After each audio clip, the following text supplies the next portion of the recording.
Sin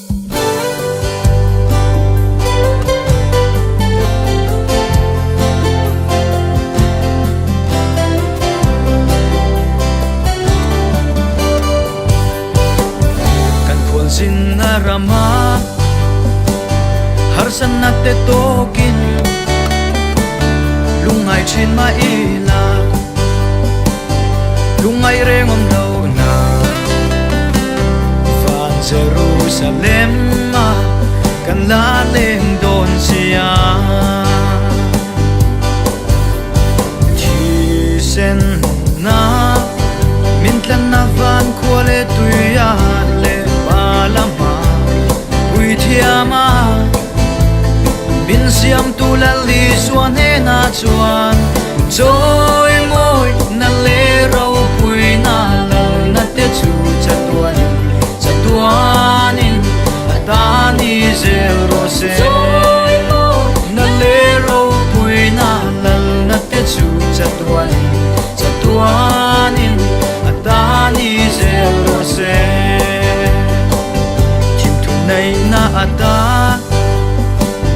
bintlan chuak tu lalpa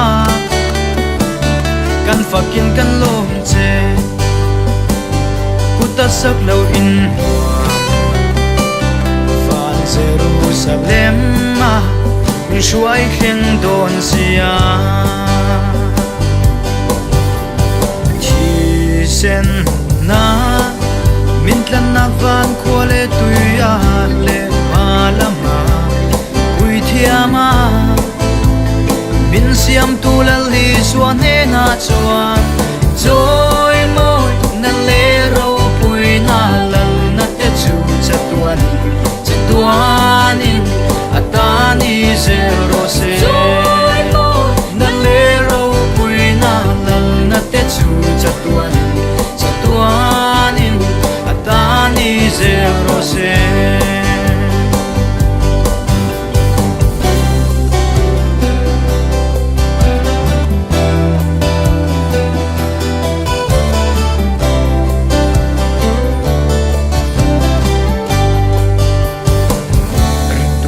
shuai tura